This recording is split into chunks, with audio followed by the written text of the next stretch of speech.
11 kids are in Joe DiMaggio Hospital. 2 of them are in our ICU.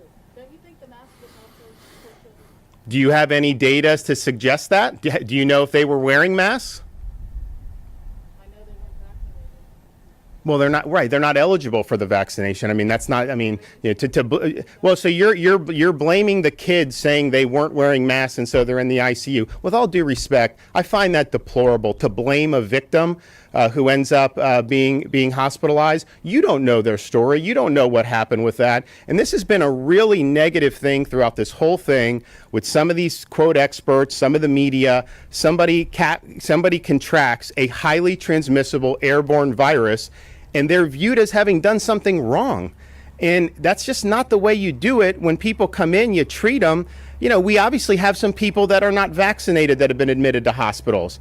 Are you going to sit there? Are you going to sit there and criticize, or are we going to try to treat and try to help the folks? You know, I'm just sick of this judge. I'm sick of the judgmental stuff on some of this stuff. Nobody's trying to get ill here. Okay, it's a very there's people that were hermits for 1.5 years that wore 6 masks and did that and still contracted it. Okay, so let's just be real here, and let's not indulge these things that somehow it's their fault for not doing it. So okay, we'll see you guys later. Thank you. This school year, the highest jump ever recorded in the pandemic in Orange County on Monday. We've had to close down a school in Osceola County. So it seems like these optional mask mandates aren't working as well. How do you know they weren't wearing masks?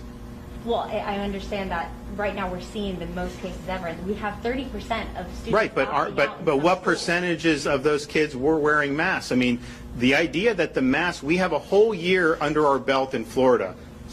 The majority of the districts forced masks. The minority did not.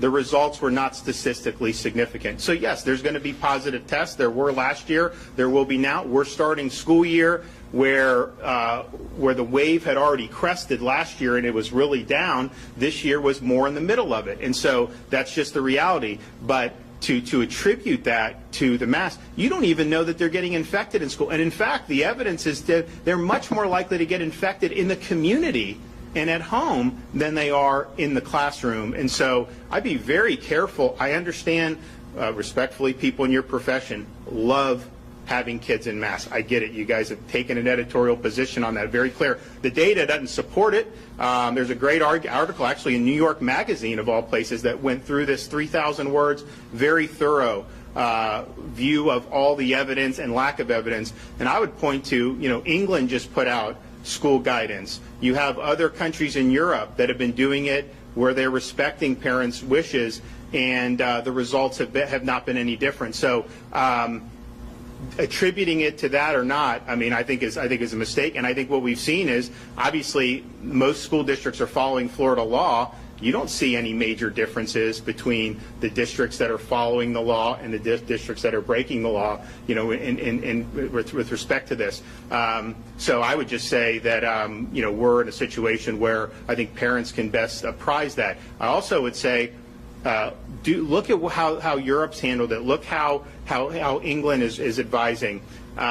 Don't send healthy kids home. I mean, if they've been exposed, tell the parent, let the parent make that decision. But if people are healthy, they shouldn't be sent home. Recognize kids that have immunity conferred through infection. Do not send a healthy immune kid home, you know, unless they're. So I think that there's a lot of things, but at the end of the day, I think there's a lot of people that want to politicize. Remember, a lot of the people who are the noisiest about some of this wanted the schools closed last year. Remember, I got sued because they wanted the schools closed. They didn't want to even have to open the schools. And so I think these are a lot of the same people who don't want to follow state law and who are kind of, you know, going about it that way. But at the end of the day, I can tell you, we think the data is very clear, and we think parents should be making those decisions. There are a lot of school districts that are coming down with decisions today, reconsidering their position on mask mandates. Yesterday, the State Board of Education basically said that they are rendered pretty much toothless because of some of the measures that President Biden has announced. I don't think that's what they said. I think you're mischaracterizing that. I don't agree at all. They enumerated some things that would be very appropriate. And here's the thing: the forcing young kids to wear masks all day, these kindergartners, having the government to force that That's not defying me. That's defying the state of Florida's laws and the Parents' Bill of Rights that was enacted just this past legislative session that I signed into law. That was the legislature of Florida that said the parents are the ones that have ultimate responsibility for health, education, and welfare. And so this is not just something we're making up. This is what the state law says.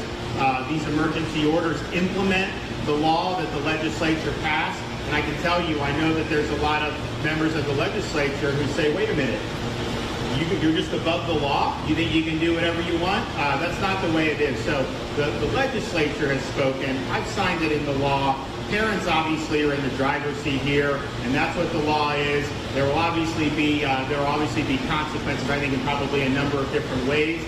And at the end of the day, you have local officials who do not believe they need to follow the law. That's what this is about. It's not about, they're trying to posture it about me, because if you make it about me, you get on CNN. We know that, right? Or you get some of the other media outlets. They'll like you if you do that. We know that. That's just how the game is played. But that's not really what it's about. It's about the people of Florida, through their legislature, have said parents have certain rights. And I can tell you this, a parent has the right to send their kid to school the way that's most healthy for their child. And to have a 5-year-old or a 6-year-old forced to do this, again, Britain doesn't have kids in mass. In fact, during their Delta wave, they didn't have the school kids in mass. European countries overwhelmingly have rejected that. In Florida, we had 35 to 40% of our school districts last year did not require this. We had charter schools, private schools.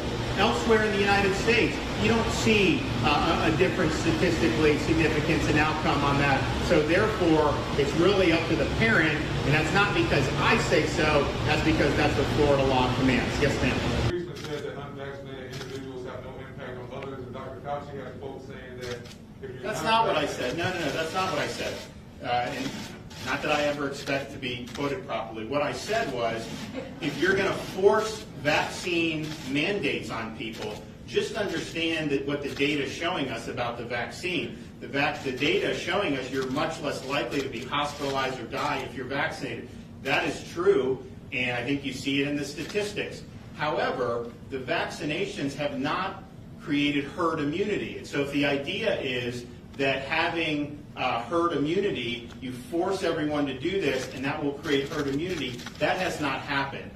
It's still spreading.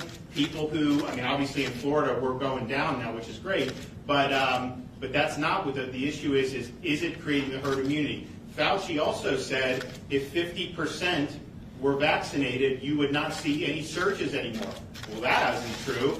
Look at, obviously the Sun Belt. Look at the Pacific Northwest. Look at Hawaii.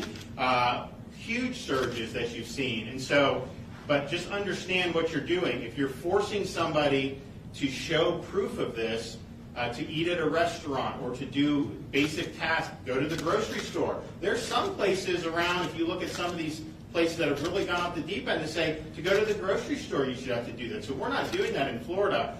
But the theory behind it is that if you make everyone have to do this under penalty of law, that somehow you wouldn't have spread. And I think we just have to be honest about what it's doing and what it's not doing. We had hoped that if you had 50%, then you wouldn't have that. We had hoped you could build herd immunity that way, but that hasn't happened. It's not happening in Israel. It didn't happen in the UK. It's not happening in the United States. It doesn't mean that there's not positive impacts, but the positive impacts is mostly reducing the vaccinated individual's chance of being severely ill. Also, I would say, if you look at what we've done, we're leading the nation in pushing early treatment for people with COVID. And that's people that are not vaccinated, but it's also people that are vaccinated who are high risk, who we still see some of them ending up in the hospital. So we were able to do that. This has been available since December. We found that most of the people that were being admitted to hospitals, yes, most were not vaccinated, but almost none of them got the monoclonal treatment, the antibody treatment, early on in their illness. And if they had done that, a lot of those people would not have done. So we've done stuff. We've done the one here in Polk County. It's seen 2,800 patients as administered treatments. And what you're finding is we're seeing the hospital census decline rapidly. We're seeing the emergency room visits for COVID-like illness decline. We're seeing daily hospital admissions decline. So those are very, very good trends, but that's about understanding where there was a need for action. And then we did this, and I mean, we were able to put together a lot of sites very quickly. We're going to open up a couple more. So we're going to have, by the end of this week, we'll be up to 25 sites throughout the state of Florida, all of them being able to do up to 320 infusions a day. Now, most of our sites don't have that much demand, but I would say the one here in Polk is probably doing between 150 and 200 every day.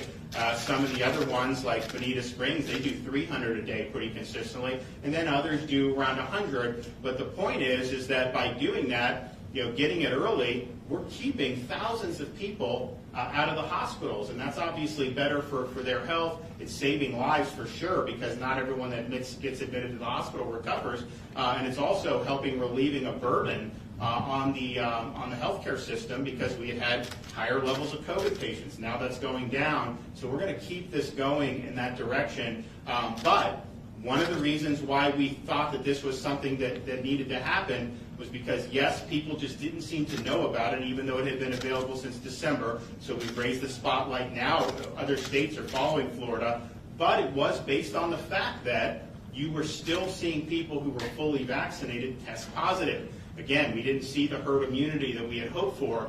And so in that situation, and we've already had great testimonials about this, very elderly people who've been fully vaccinated for months get COVID, are symptomatic, and then they get the infusion, and either they stay out of the hospital, some of them do get admitted, but I can tell you, we've had a number of these folks who get discharged, and the doctors are saying, had you not gotten the monoclonal, you probably wouldn't be getting discharged right now. So it's been a big success, and it's something that we're going to continue to do, but it is something that we recognize that this stuff, people were testing positive, both vaccinated and unvaccinated. And so in terms of hoping to just get herd immunity and all of a sudden, that has not happened anywhere. If you enjoyed this video, hit like and subscribe to our channel so you'll be sure to see similar videos from BlazeTV, with the added bonus of signaling YouTube that your voice and opinion still matters.